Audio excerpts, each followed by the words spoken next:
everybody. If you do not know, my name is Tempest Tugler. I am the UnKoch operations manager here. A lot of what my work is supporting the staff, organizers, the people on the ground, students of Butler University. That's how we got here today. Thank you for joining. I'm going to pass it off to Emma and the rest of the UnKoch team to introduce themselves. Hi y'all, I'm Emma, pronouns she, her, hers. I am an UnKoch student organizer. I've been with UnKoch for a little over a year now. And I'm also a student at the University of Chicago studying public policy and human rights. So excited to be here and learn today. I'll pass it off to Jasmine. Hey y'all, my name is Jasmine Banks. My pronouns are she, her, hers. I am a queer Black Indigenous mom of 4 living in Arkansas, and I am the executive director of UnKoch My Campus. So it is my pleasure and joy to see so many incredible faces joining us as we wrestle through critical components of transforming our world and learning about abolition, learning about policing, and more importantly, more than learning, but in changing and making action steps to transform our world for a more just democracy and society. Pass it on to Avi. Hi, I'm Avital Norman Nathman, pronouns she, her, hers. I am UnKoch My Campus's media coordinator. I'm here to support folks in both in UnKoch My Campus and getting the word out about what we do, but also with our grassroots organizers and getting their stories out there into the world. Great to be here. Back to you, Thanks. So just so you all know, the webinar is recording for people who may not be able to attend the webinar today. We will be making sure everybody is on mute, so everybody's muted. Please do not go off mute. In the chat box, we have Butler students and we have UnKoch team ready to answer any questions that you may or may not have during this time. So I'm going to pass it off to the students of Butler University. Hi, everyone. My name is Rua. I use she, her pronouns, and I am a 4th-year student at Butler University. Thank you. I wanted to start by saying thank you all for joining this webinar. As you can see, it's a partnership between Butler University's Diversity, Equity, and Inclusion Board and UnKoch My Campus. To tell you a little bit more about the Diversity, Equity, Inclusion Board. So we are part of the Student Government Association at Butler. Our goal is to educate students and to continue a larger dialogue about social justice that not only includes, but rather is guided by and follows the lead of voices of marginalized peoples. We believe that all systems of oppression reinforce one another and that none can be fought in isolation. So all struggles for freedom, justice, and equality are interconnected, and we are committed to embracing the fullness of international liberation through a framework that refuses to sacrifice the demands of those who struggle against state violence, settler colonialism, and imperialism, from Palestine to Turtle Island, and from Philippines to Mexico and beyond. So today's webinar is about policing and the history of racial inequality in the US. The institution of policing continues to maintain historical inequities across race, class, and gender, while failing to provide safety for our communities. The rise of formal law enforcement agencies on the local, state, and federal level increase instances of violence, murder, and incarceration for Black and non-Black communities of color. Police do not keep us safe and do not belong on our college and university campuses. So today, together, we will be discussing the historical implications of policing and why any form of policing must be replaced with community care. The main takeaway is that we keep us safe and we are in this together. So I will hand it back off to the UnKoch staff to get us started. Great. Sorry about that. So I am about to share my screen.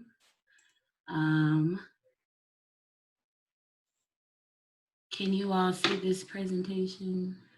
All right, great. So let's get into the history of policing. So a brief timeline of policing.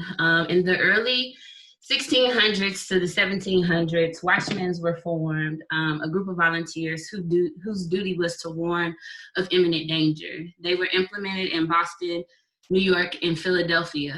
The South generated a different form of policing, and they were named slave patrols. Their primary functions were to maintain organized terror, return slaves back to their owners, and maintain any discipline on and off the plantation. In the 1830s, municipal police departments began to rapidly emerge. And so right after the Civil War in the late 1880s, all major US cities had municipal police forces. The development of these forces were not supported through the community, but sorry about that, not just through the community, but the merchants or those who held the economic wealth, who believed it saved money on prioritizing the goods rather than the safety of people. This started an era of political policing. So the municipal police department became known as a centralized group of paid men who were legally allowed to use force to maintain order, giving the illusion that this was law, and not merchants who held the economic wealth or the elite. By the 1930s, police departments became more corrupt, accepting money and other forms of bribery by the economic elite, calling for deep police reforms. To focus on the actual crimes, calling for deep police reforms to actually focus on the crimes committed by citizens.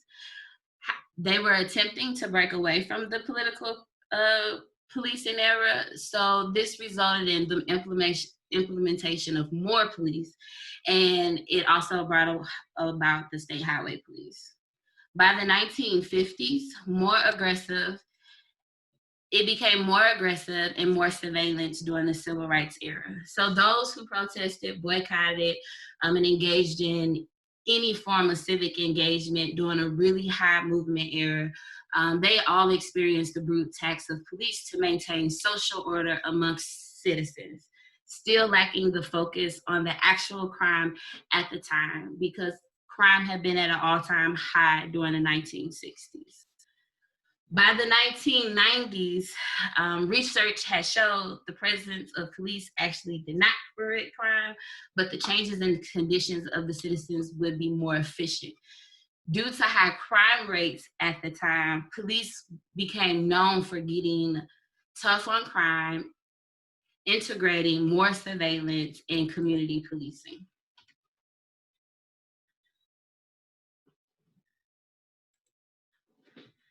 So why did policing start in the first place? It was an original idea from Europe, and it was to be adapted here in the New World to maintain order and for the public and common good.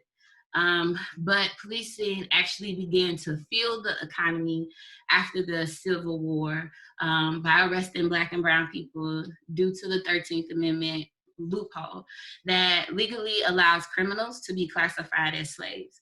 This created the mass arrest of people who were loitering, being out after dark, or other petty offenses. And this also increased prison capacity. So we were able to build more prisons after we arrested more people. But we still didn't get to the actual crime that people said that we were afraid of. Politicians also believed it was beneficial to run their campaign under the narrative that policing is necessary to control criminals. So what we saw was a lot of war on drugs, war on crime, and now we're seeing the war on immigration and tougher sentencing. And these were things that were ran under presidential campaigns. One of the quotes that I put in here was from John Ehrlichman, who was on the Ronald Reagan campaign, the Nixon campaign, who said we understood we couldn't make it be illegal to be young, poor, or Black in the United States, but we could criminalize their common pleasures. We understood drugs were not the health problem we were making them out to be, but it was such a perfect issue for the Nixon White House that we couldn't resist it. And so people essentially put Black and brown bodies on the line for politicians to run their elections.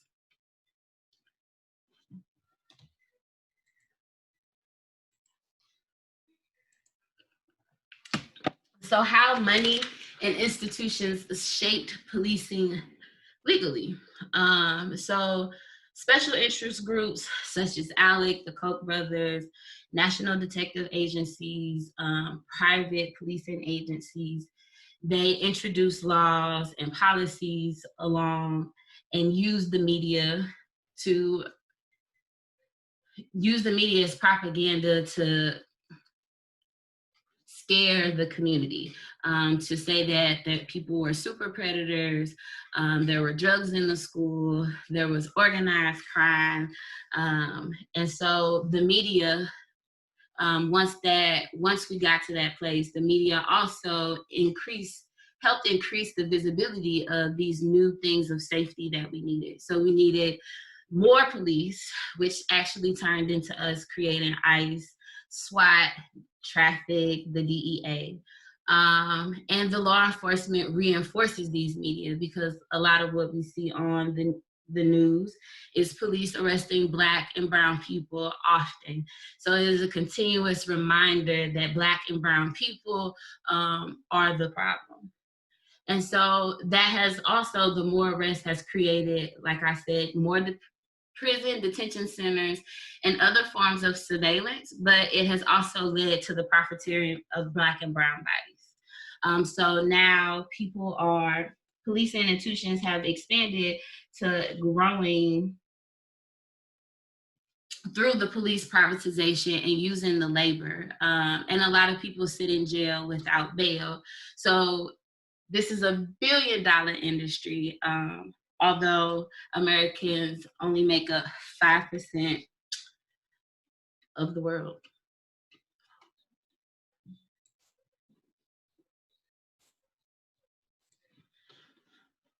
So the police trend that we've basically seen over time, over the years, in our very short history, because we have to think that these things were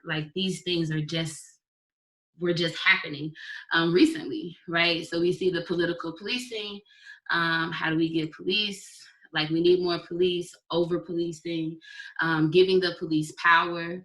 And then we see jails and prisons fueling the economy. And then we call for more reforms. And so we continue the cycle of reforming the police who's not reforming. We continue the cycle of giving more police more power, and we're continuing the cycle of demonizing Black and brown bodies while we are policing them. Yet we continue to ask for reforms and nothing has changed. So what has really been the effects of policing? So it's been tons of generational trauma. So even though you serve your time, you are a convicted felon, but you have no rights as an American citizen, which leads to a host of other issues. When you're in jail, it costs more money to maintain relationships with your loved ones. And also, a lot of people's loved ones are sitting behind jails without cash bail because they can't afford it, right?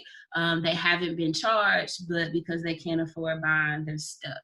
I like to call that false imprisonment, because how can a system imprison people because they are poor? When we look at the control of the Black and brown bodies in how we move, how we protest, using the word languages of peaceful protesters and not breaking the law, and the effects of that has been Black and brown people and oppressed people always having heightened emotions to making sure that we are safe. We've gotten to a place where police are in our schools and arresting students in K through 12, and we have policing in our universities arresting students, and the media branding of what it means to be a criminal, because essentially the media has branded Black and brown people as criminals. So the effects of policing is really endless. It would be a web of a web of a matrix, really, to see the multiple effects of policing. I think what we are seeing now is people asking to stop the cycle of policing, right? So we're still back at political policing. We are still having the militarization of policing and them showing power. And we still have jails and prisons expanding at a fast rate. And the cost for police brutality to stop and reform still haven't changed.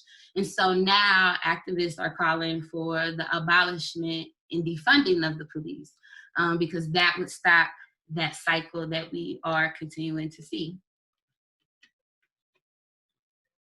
And to be able to stop that, key reimagining public safety, or what it looks like to actually get our cops off campus, to self-preserve ourselves, less family separation, land restoration, more use surfaces, reduce trauma, housing for all, healthcare, trading violence for meditation, right? So no one has to be beat because they committed a crime.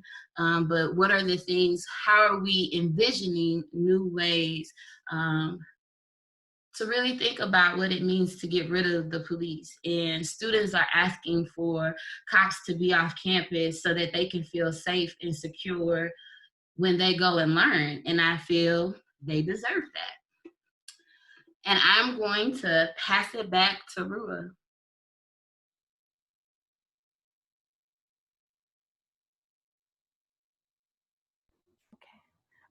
Thank you so much for that, Tempest. Are we, do we want to move into then the Bust the Bubble and BSU presentations? Yes. Awesome. Okay, so now we're going to have two organizations from Butler's campus that are going to speak a little bit about like who they are, the work that they do, and their plans for this year. So we're going to start off with Bust the Bubble. If Aisha, you want to take it away? Yeah. Hi, everybody. My name is Aisha. I make up Bust the Bubble executive along with another Butler University student, Jordan Stewart, who is not here today, but I'm just doing it for the both of us.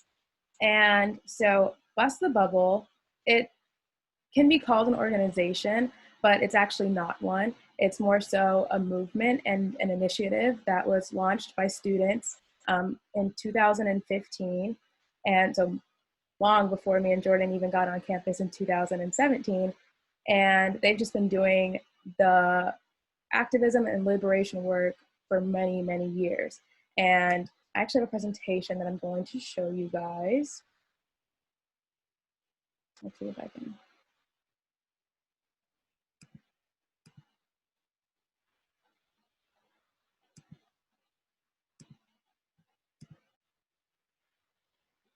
Okay.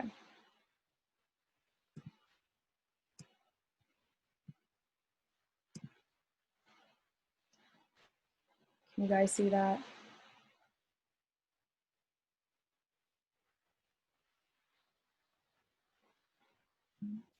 Oh, yes, now we can. Okay, great. So the mission of Bust the Bubble is to advocate for the perspectives of students of color at predominantly white institutions, with a focus on Black students doing that in particular through education, advocacy, and action-oriented activism. And our work has sort of kind of transformed throughout the years. At the beginning, it was more like transgressive work. It was like breaking rules, and it was being loud and getting our voices out there. But now we've kind of found ourselves back into our original roots, which is just amplifying students of color's voices, especially in the current times that we're having. So Founders X, we call them, the originators of Bust the Bubble. Those were the people who were in charge of creating Bust the Bubble's mission and making sure that our name was out there in the first place on Butler's campus. So they would originally meet with administrators, and they would work with professors who kind of shared their passions and would help them kind of articulate their thoughts and expressions to administrators so that they could listen to them and make Butler a more accepting environment for students of color. And we also run a blog called Double Consciousness, where students of color, or anyone really, can post their thoughts and opinions, expressions online. And in the past, we've shared those publicly, but now it's more of just a private matter where anyone can really post whatever they're feeling about current day movements, whatever is really just in their hearts and minds. All right. And every year we hold an event called the MLK Love Walk, and it's held every year around Martin Luther King's birthday and in January. And it's just a movement to keep Dr. Martin Luther King's legacy alive. So we'll usually have an event kind of circulating his memory, and there'll always be like some sort of theme that we'll try to center the event around. And at the end of the event, we will take a walk around Butler's campus. And I don't know if I think many of you are familiar with Butler's campus, but for those of you who are not, it's pretty small, but sometimes we'll just go into the neighborhoods that surround Butler's campus, and we'll all make signs, and we just try to keep his legacy alive. So that's one of the things that we'll try to do every single year. And we also partner with local initiatives. One of them is called Stop the Violence Indianapolis.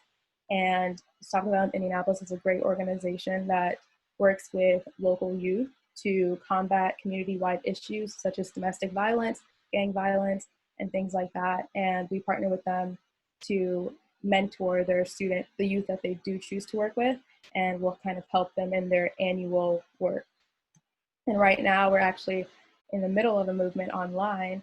It's called the Liberation Series, Bust the Bubble is, and the Liberation Series is a movement that we've created to help students understand what's going on right now.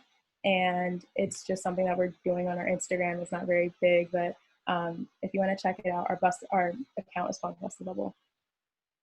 And so again, our 2020 vision is to just address the grievances and thoughts of students of color while promoting liberating content and going back to our roots once and for all, because we have done the kind of loud and out there work in the past, and now we think it's important to just focus on promoting our own perspectives, because that is all we can do.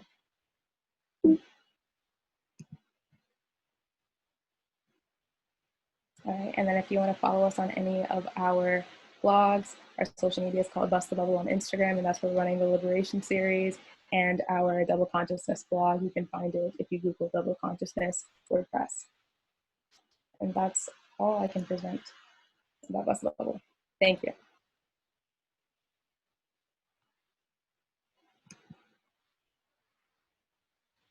Right. Thank you so much, Aisha. The next speaker, or the next organization that we have is BSU, or the Black Student Union. Unfortunately, I just found out that the presenter is unable to make it, but I will share their mission statement as well as ways to reach out to them. So the mission of the Black Student Union is to serve its members by creating a support system for Black students at Butler University. BSU aims to celebrate Black cultures, communities, and history by raising consciousness, by educating students, and through other programming. It addresses concerns on behalf of the membership of Black students and people of color on campus, within the country and abroad, through consciousness raising, social activism, and community service. And for their social media, their Instagram is at ButlerU_BSU.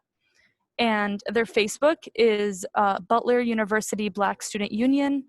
And lastly, their email is butlerbsu@gmail.com.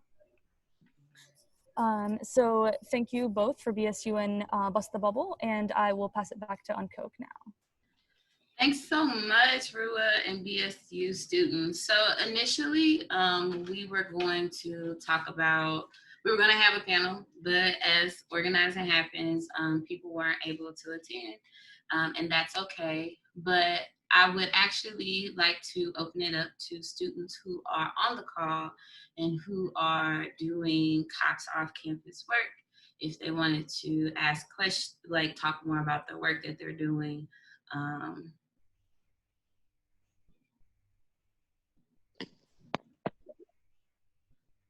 Hello, I will introduce myself. I actually joined late and I apologize for that. My name is Robert Gay and I'm in Nashville, Tennessee. I'm a graduate of Belmont University, and so I'm part of the Be Better Belmont campaign that some of you might have heard about.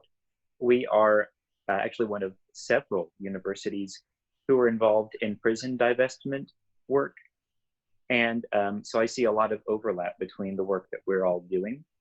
And I'd love to just hear from y'all about maybe some common principles that we could keep in mind as we do our work.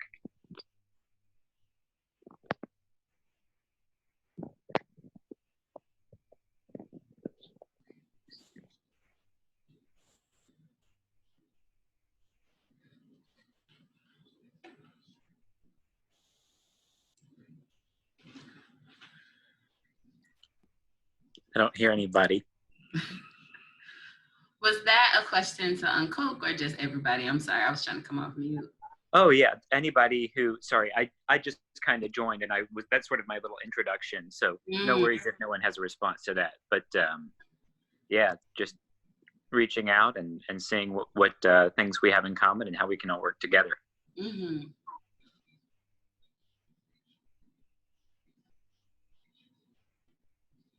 Yeah, so I know at Butler right now, we have a group of students called BU for Black Lives, and they are running a campaign to hold the university accountable to the things that they've said that they would do, such as protecting students of color and specifically Black students. And so I know they released a list of demands and asked for Butler University to do several things that would make students of color, again, specifically Black students, feel more safe on campus. So I believe that their first demand is release of budget, since Butler is a private university.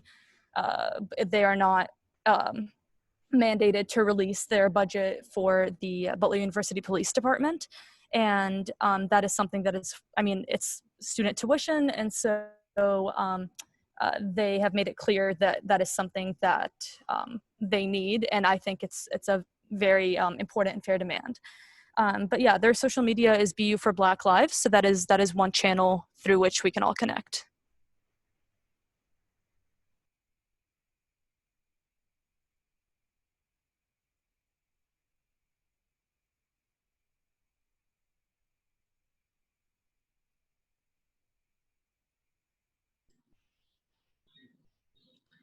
Is there anybody else? Well, I'm not a student, but I'm a staff member at Butler. Sorry, I was doing a little bit of some of my physical therapy at homework for a calf injury.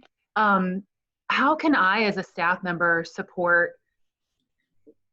your voice, what you're doing, you as students, make you feel more safe on campus? You know, how can I be part of the solution? And also, can you help me with some definitions of, you shared the definition of policing, but can you share with me a little bit more about maybe a difference between police and policing, or is there a difference in your mind? Or I really want to be here to learn, so I really appreciate you sharing that. I appreciate that. I'll let the Butler students respond how they should respond, but to me, police and policing are not the same, because it was rooted in anti-Blackness and it was rooted in maintaining order. And so, yeah, I think policing, personally, and police are one and the same, because that is their job, to police people's bodies, right? To maintain control. Thank you, Tempest. I would add the frame, and again, UnKoch is a collective. We are non-hierarchical, so my definition as an executive director does not supersede Tempest's definition as a coordinator, but as a personal abolitionist, not with my professional hat on, but as Jasmine Banks, mother of 4 queer Black feminists. For me, police, or the police, is an institution that was rooted in white supremacy, capitalism, and patriarchy. And it's an institution that is embedded across all of our society. And so since it's so pervasive, any new institutions that develop is embedded right within that. And it is about protecting the state. It's about protecting property, and particularly, with the transition of public goods being conflated with common good, it was about protecting a wealth class and their investments or corporations. So that's what I would say when we ask about what policing is. What police is. When I talk about policing, I would say it is the material conditions or the behaviors that we have internalized as participants in those systems, whether it has been consensual or non-consensual. So as a person who has internalized patriarchy, I might police the bodies of other Black queer women or Black queer femmes because I'm conditioned to do so by the state, by patriarchy, by capitalism, and by white supremacy.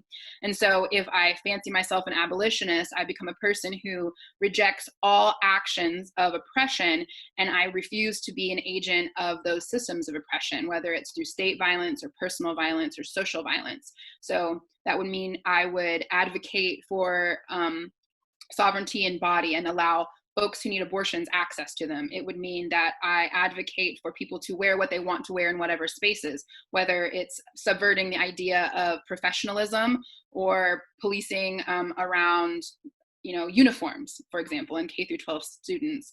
And then I also look at policing habits in my own personal relationships that are not rooted in consent and shared power and collective experience, right? So that is how I solve or take an abolitionist framework for transformative and restorative justice whenever I am acting as the police or policing other people.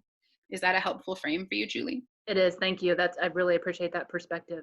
I mean, and I have sat in conversations that Gina Forrest has led about understanding that just because of the color of my skin, I have privilege that I didn't ask for, but that I have. So I don't have those experiences that others may have had with policing and police. So I genuinely asked that question because it helps me understand a better definition. So thank you. That was really, really helpful. Yeah, and I appreciate your race and class lens, that you have some socioeconomic privileges and racial privileges that definitely lend to a decreasing of the policing of your body and your life experiences, and you don't get gatekept in the same way that, say, a queer Black woman like myself who's disabled in the South. And what you do experience is gender-based policing, and I don't know your class status. I make some assumptions currently, but maybe growing up you were in the working poor, working class, like you were low class, like me. And so because of those things, because of those intersections, you're able to engage in a level of empathy and understanding that can act in solidarity with those of us who are most impacted by systemic and structural inequities, right? And so drawing from that, and that's what we see historically in the issue with the white feminism movement, is we saw the ways in which white women in particular were willing to give up their position as a minority status to protect white supremacy and protect white patriarchy. And so, yeah, your opportunity to restore or transform the harm of the communities that you come from and be a person who corrects that intergenerational legacy is using that whiteness as an access point to subvert traditional systems of harm. Okay, thank you. I was wondering if y'all could elaborate on the ways that, or as long as it doesn't make anyone uncomfortable or overstep anyone's personal boundaries, but if you could elaborate on internal policing and how like the external systems that we also perpetuate in our actions toward others, how it continues with our own like self-talk and our actions towards ourselves. You want me to take that one, Tempest? So internalized depression, not just the internalized depression that I actualize out into my relationships, but that I thrust upon myself. A lived example for myself is I have post-traumatic stress disorder. I'm a person with disabilities that are invisible. And in a late capitalist society in particular, the value, and as a Black woman and a queer woman, the value of my life is often defined by what work I can produce, what productivity, in what ways I can become acceptable so that I can create a means for the for the wealth class to be maintained, or whiteness to be maintained, or patriarchy to be maintained. And so whenever I, as an executive director, openly state during a meeting with funders, I have post-traumatic stress disorder, I'm going to show up with maybe I might blank on some things. I need some space to be transformed in the moment and allow, for errors. That's a way that I use that voice of transformation and restoration to subvert the internal policing that I have. So anytime you see what we say in the Black community, like ratchet feminism, Black women and femmes and non-binary folks who do not show up in respectability politics or tone police themselves in the face of power, whether it's capitalistic power, patriarchal power, or white power, or white supremacy and whiteness, those folks are showing an example and giving us a blueprint of how we kill the cop in our head about others and ourselves. So that's one way that we do that. Another form of subverting internal policing behaviors is ensuring that we don't engage in creating models or commodifying certain people's behaviors. We don't say there's only one way to be professional, or there's only one way to be a visionary or an expert. And we engage in a subversive understanding and framing of ability, of culture, of power, or being present. And so Emma, I hope that is a little bit like our practice. Emma's one of our staff members. And so our practice of openly saying, I'm going to need some space and accommodation because these things are happening with me. We don't ask for permission. We state that's what we need, and we give people the ability to consent to that, but we keep going. And we don't engage in evaluating one another based on metrics that are provided by cisgender, heterosexual, patriarchal systems. Thank you for elaborating on that, and I want to thank everyone at the UnKoch staff for providing a blueprint for me, because I've learned a lot from you. Thank you, Emma. I see your hand is raised, Lee. Yes, thank you. I'm wondering, it seems to me, from what I've heard just now, it sounds like because policing has always been used to keep the wealthy and the white people wealthy, and because it's been used in that way, the only way to and we have to have some form of safety mechanism to keep all communities safe. How do you guys see coming up with what we will replace policing with? Do you feel that it's something that should be created from scratch, from the ground up, with literally everyone in the community having a say in how and what it will be? Hey Lee, thank you so much for your question. I will say that it's not something that we have to create. It already exists. Immigrant communities know about community care. Queer communities know about community care. Black communities, Indigenous communities know about community care. The illusion of the police state and the institution of policing has led to this myth that if we do not have a militarized carceral state, that we will all be unsafe. And the data shows that actually the presence of a militarized carceral state has increased our death and our suffering and the issues with safety. And so, the solution is not to look to suburban white gated neighborhoods that have their POAs and have like community agreements, but to look at what does the Hmong community in the middle of California do for their well-being and their community care? What does the Black community outside of St. Louis do for their community care? And the struggle here often with people who are on their journey of critical consciousness and developing a deepening analysis is that they're limited because they want an either or solution, or they want that model. They say, tell me nationally, how do we implement this?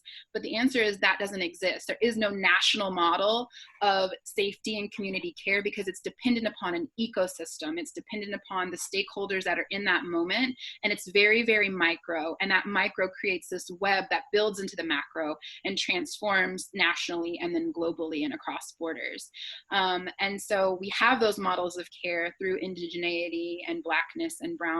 And, you know, particularly I think about house culture within the drag scene, and my daughter, who is a Black trans girl, and how much her Black trans elders taught her about community care and safety, and subverting systems that were designed to kill her and her elders. And even as a cis Black queer mom of a trans girl, she teaches me about community care, and she teaches me about how I have to confront my own internalized habits of policing, and how that community continues to thrive and show us a way forward into a more liberatory practice. So I would say that's the answer. And I would say I, as a Virgo and as a very like type A personality, I don't always find that answer satisfying, but it's the truth. And it's grounded in principle, and it's been proven over centuries.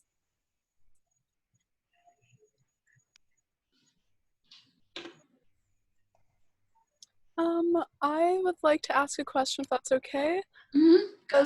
So I am currently just got hired as a campus organizer for an organization called Leaders Igniting Transformation.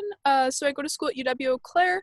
I've worked within student government and was a director of something called the Equity and Student Matters Commission. So it was focused on equity, diversity, inclusion within our student senate sort of bureaucracy and representing students at that level.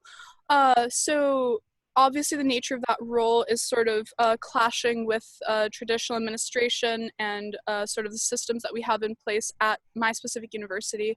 Since it feels like nearly everything that I bring up is like a brick wall, and I know that this is also going to be another one of those things, how might some of you with some experience guide me in starting that conversation within defunding, removing the police from my college campus?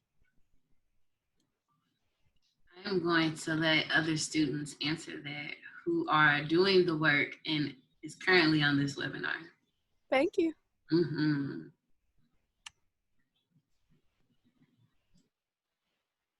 I just want to say that in the past, at least on my campus, I found it most effective to, yes, you're going to have professors and administrators make it seem like the work you're doing is so impossible, and like your end goal is so beyond absurd. But as long as you push forward, unite yourselves with other students who do share the same ideas that you do, that's all you need to know, that it's a legitimate and realistic possibility.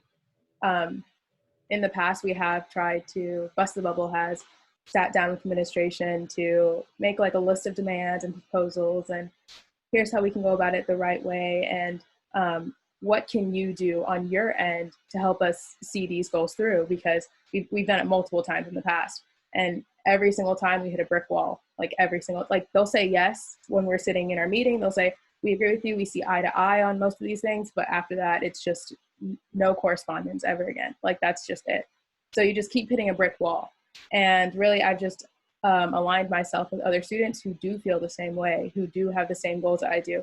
And maybe it's not the case that your goals will be realized within your 4 years or how many ever years on your campus, but that ensures that the work will still be happening even after you leave, that those goals will still be in place even after you leave.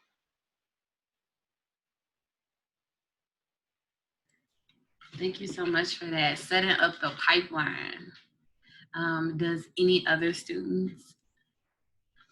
Yeah, so I can just kind of go off of what Aisha said. I think that there's two ways. There's change from within and there's change from without. So you can go from within the system, try to talk to administration, try to negotiate, you know, etc. In my experience, and it seems like from Aisha's experience, that gets people nowhere. I don't know, at least at Butler, I've never had any luck with that. And so I think that, like Aisha said, like by finding your community and by finding the people that support you and that are willing to push this work forward and like know the importance of this work, change from without or change from like the outside becomes a lot more viable and plausible, and it's more inviting than it seems.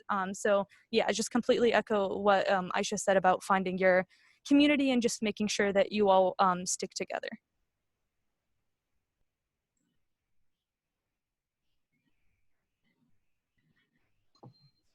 Sorry, I don't have a real mic with me, so my audio quality might be very bad.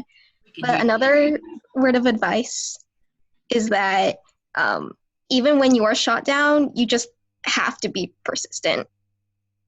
Because even though it may be really discouraging when they don't listen to you and then they give you a lukewarm answer, but you have to keep going. And also, sorry, just going off of that, I think also a lot of the time we don't realize how much like labor it is for us to be taking on these things, and not just like physical labor, but like mental and emotional labor. And so I think part of it is like the sustainability of the process and just like making sure that you give yourself time to like heal from being shot down. I do want to say about that, you're definitely right about the emotional labor that this all is. I think that sometimes gets lost in the superhero work that we try to achieve, such as abolishing the police.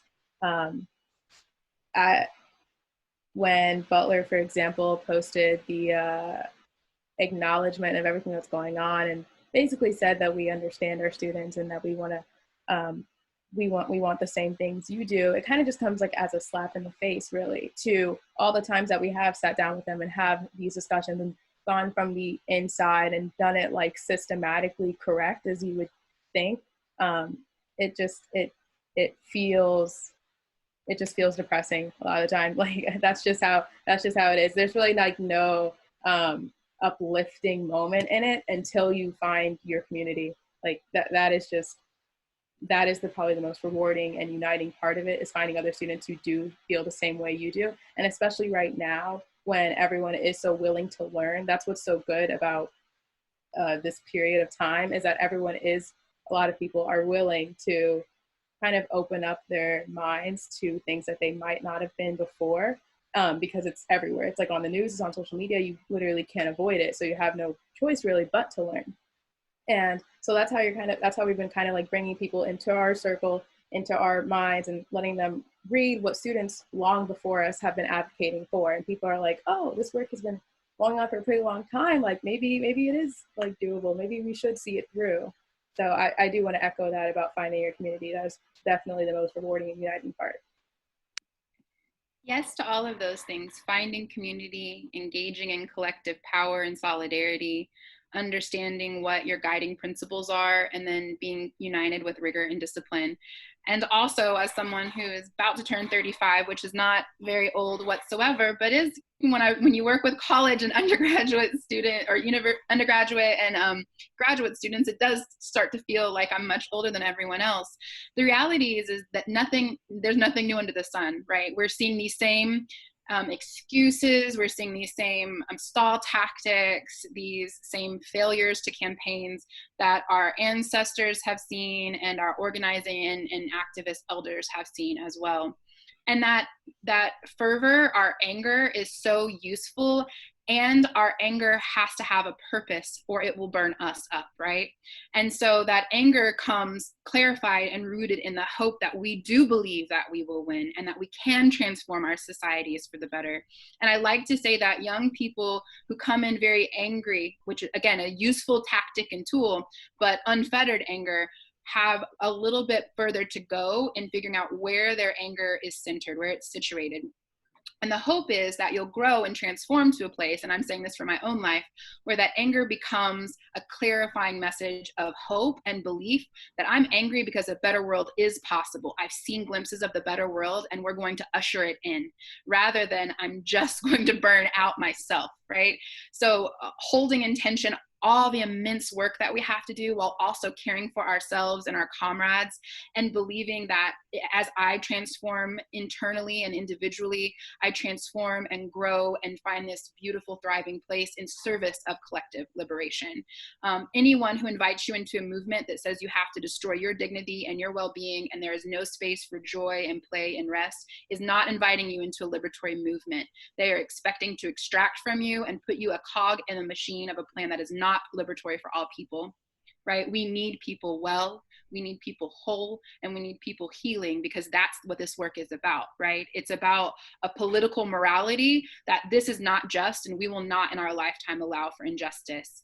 And we will do whatever we can, whether it's incremental change or huge revolutionary transformative change. We will do whatever we can to usher in those movements. I do want to invite some intergenerational wisdom and ask for Tori and Patrick to speak up, because they are incredible organizers and activists who have been in this for a long time. And I'm putting them on the spot, but they are incredible elders who have guided me, and I've had the opportunity to guide them. They work with UnKoch's off campus in Arizona, and they have so much wisdom about how to stay hopeful when you face barriers and hurdles. Can you, and feel free to say no, of course, Patrick and Tori.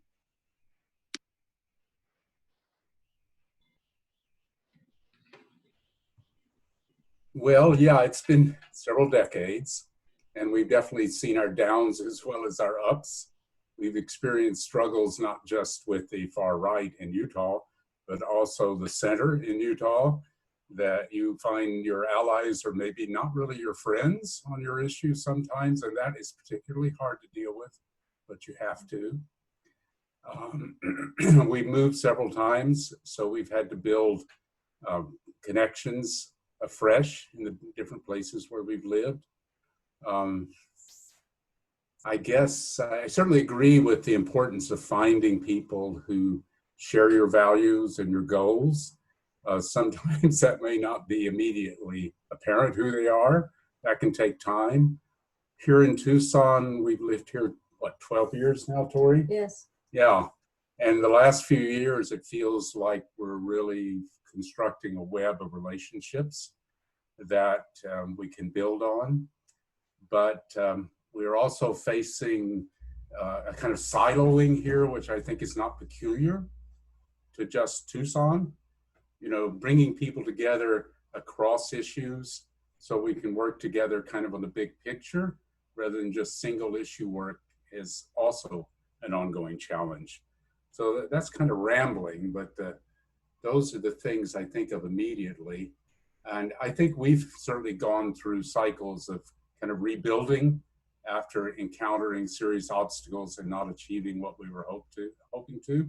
So what you're saying about healing and taking care of yourself definitely resonates with me. So Tori, you want to say anything? No, but. Okay, so I guess those are a few ideas that come up. Thanks. Thank you.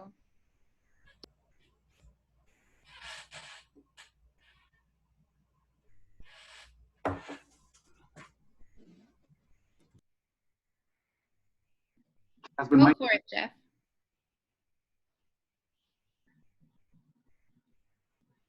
I would just back Tori and Patrick up, knowing them personally, that they are dogged, persevering people who are patient and emotionally wise and live exemplary lives.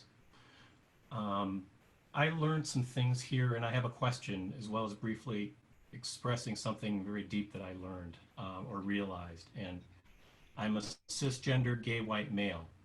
I'm almost 60. I learned that my job is not coming back this next year, maybe the next year after that. Trouble. But about policing and the policing of our bodies. You know, I'm not a person of color, but my family fell apart when I was very young, and I heard you on the trauma and the PTSD.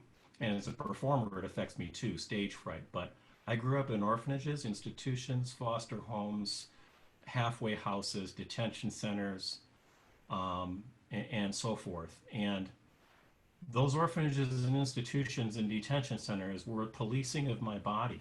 The mental institution that I spent 7 months in when I was 12, my body was being policed. And I never thought of it that way.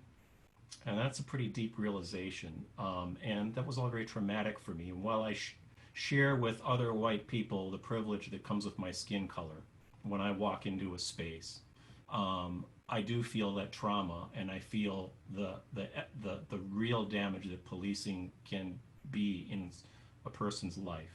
And I hope that makes me more empathetic. My question, and it's something I don't understand, help me to understand this. Here at the University of Arizona, we get a lot of very privileged students. They come from Southern California, they're white, they have money, they have expectations. And we had a thing that happened, and Patrick and Tori may recall this. They built these luxury private dormitories on the west end of campus, and 3 of them ended up surrounding, dig this, they ended up surrounding an Islamic student center that had predated all of that. And so these kids are like on the porch, right? I'm sorry to use the word kids. These students were on the porch. And they're like drinking and having beer and, you know, carrying on and partying, and they're oblivious. And some of them started throwing their bottles down at the Islamic Student Center that's down below. And some of this is racially motivated, they're hatred motivated. What mechanism that's non-patriarchal, that's non-extractive, that's everything that we've seen in these presentations, do we use in a case in point, a specific example, a case in point, to protect people who are being threatened in a situation like that? That's my question, and thank you for everybody listening.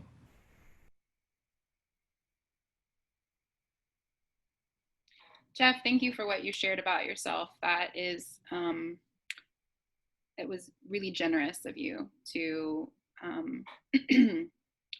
divulge your life details. And I think oftentimes one of the things about abolition framework, and I'm talking about transformative justice, restorative justice framework within the abolition frame, that has always been so beautiful to me is that it doesn't create binaries of harm doer, innocent versus guilty. It takes into consideration the ways in which all of us who participate in systems have experienced harm or have been harm doers, and it gets rid of this idea of innocence and guilt. And oftentimes in a lot of analysis, we can simply look at you and just by reading you and say, oh, well, you're a dude and you're white, so you're guilty, you're part of the worst class of people at the end. Abolition calls us into a deeper understanding. And so I want to say thank you for that. And I hope that you feel held in dignity as well. That being said, toward your question specifically, as a parent, as a professional, as a licensed therapist, as an executive director, all of those things come together in me. And my initial reaction would be, how are the people with the most proximity to power taking care of the material, social, and emotional well-being of those who experienced a hate crime? Because that's what that is, right? Like it's humiliating, it's violent, it's a hate crime. And then how do you allow those who were offending or causing the harm in that situation to first be held in dignity, just like you would want to be held with dignity, but also enter into a place of political education where they come to a point or an intersection where they're willing to be self-accountable. And sometimes because we live in systems that operate the way they are, right? They're carceral, they're punitive, there's all kinds of federal, state, legal implications here for protecting people against hate crimes and all sorts of things. You may have to engage in some punitive actions that are tactics to taking care of those who are most impacted by racial violence. It may not be what you really want to be doing at the moment if you're looking for an abolitionist future, but it would be necessary. And so centering the dignity and well-being of those harmed is the first central tactic that I would advise in that situation.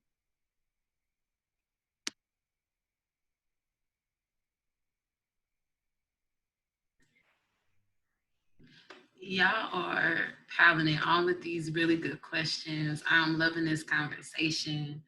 I'm trying to check the chat to make sure I didn't miss a question. Susan Mead asks, how do you interface with criminal justice, academic programs, majors on campus to bring transformation? And then somebody also followed up with, in many ways, our curriculum reinforces and normalizes surveillance, neoliberalism, and police state violence. We need to not only defund the police, but delegitimize it as well on and off of campuses. So I think that was the answer to that question. I just wanted to make sure I got everybody. Is there anybody else that would like to pose a question? That has not done so. A comment. My name is Danny. I work at Butler University, and I just want to thank SGA, the SGA board who put this together, and also allowing for faculty and staff, I'm a staff member, participate. I think many of our faculty and staff members don't know where to begin, aren't sure where to help. And we also have to keep in mind that we can participate in every single one of Dr. Forrest's sessions, but she's still one person. And she's incredible. But I hope that you will continue to consider keeping some of these educational sessions open to faculty and staff as well, because we want to continue to learn and to grow and to do better as well. And so I appreciate the opportunity, and I hope that they'll keep coming. And shout out to Dr. Forrest again for passing it along to us and allowing us to participate. Thank you for participating. We work with faculty and students. So if you signed up for this webinar, we can always make sure you're a part of our emailing list to give you more information about these things that come up.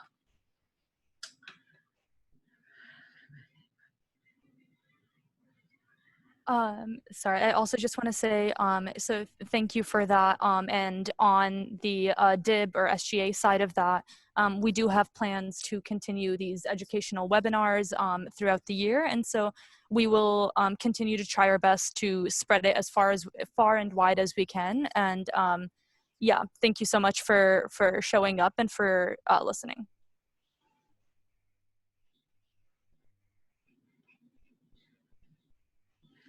All right, y'all. Well, thank you so much today for your time, your grace, your patience, your hard work. A special shout out to the students of Butler University for all the work that y'all have done today thus far and continue to do. I'm super excited we had this webinar. I'm super excited about this fulfilling conversation. And I will see y'all later. If we have, we have a question, Emma. Sorry. I was talking to my mom for a moment. Anyways, I guess I wanted to circle back to Susan's question regarding intersecting with criminal justice programs. I think that that question is a great point to look at the intersection between violations of academic freedom and like reinforcing the police state, because obviously, as I can't remember who wrote the comment, Vivian said, there is a lot of curriculum that reinforces and normalizes a police state. And there's so I think before intersecting with them for transformation, I think it's important to look at those programs and see what kind of, like, if they are abolitionist or not, and then working towards having a more abolitionist curriculum and also having more academic freedom within those programs so that you can transform both that department and also the campus and then the world.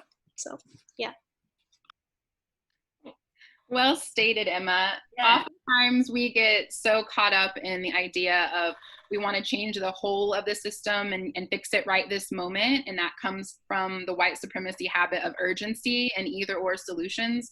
Sometimes the only thing that you will be able to do in a moment, maybe as an educator, or someone who's a part of the academy, is change how your syllabus is, or change your class attendance policy to be more equitable and accessible. And those small changes in the face of huge multi nation global oppression feels like not much, but it also is about creating critical mass of resistance, right? The first person who stops and says, this isn't okay during a bystander intervention, eventually draws 3 or 4 people, and then you have a crowd, and then you have a protest, and then you're painting Black Lives Matter across an intersection with millions of people. And so do not let the capitalist myth of quantity mislead the work that you're doing.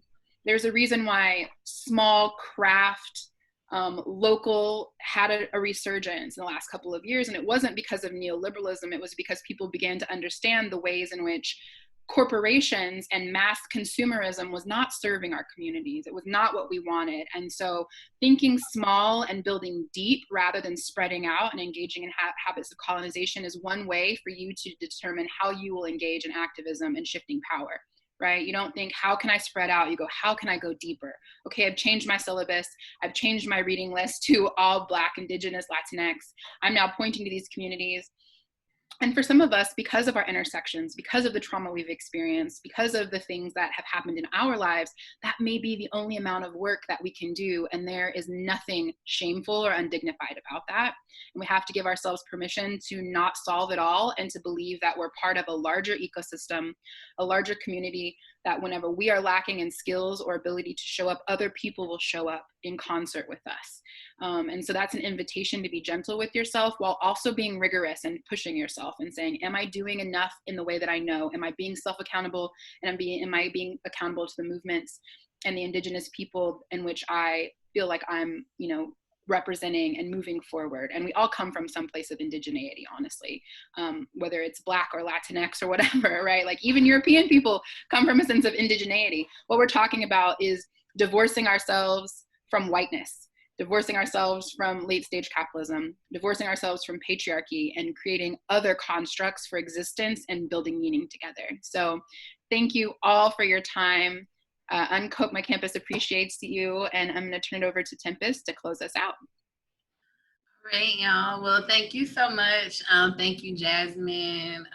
Again, thank you, all the students.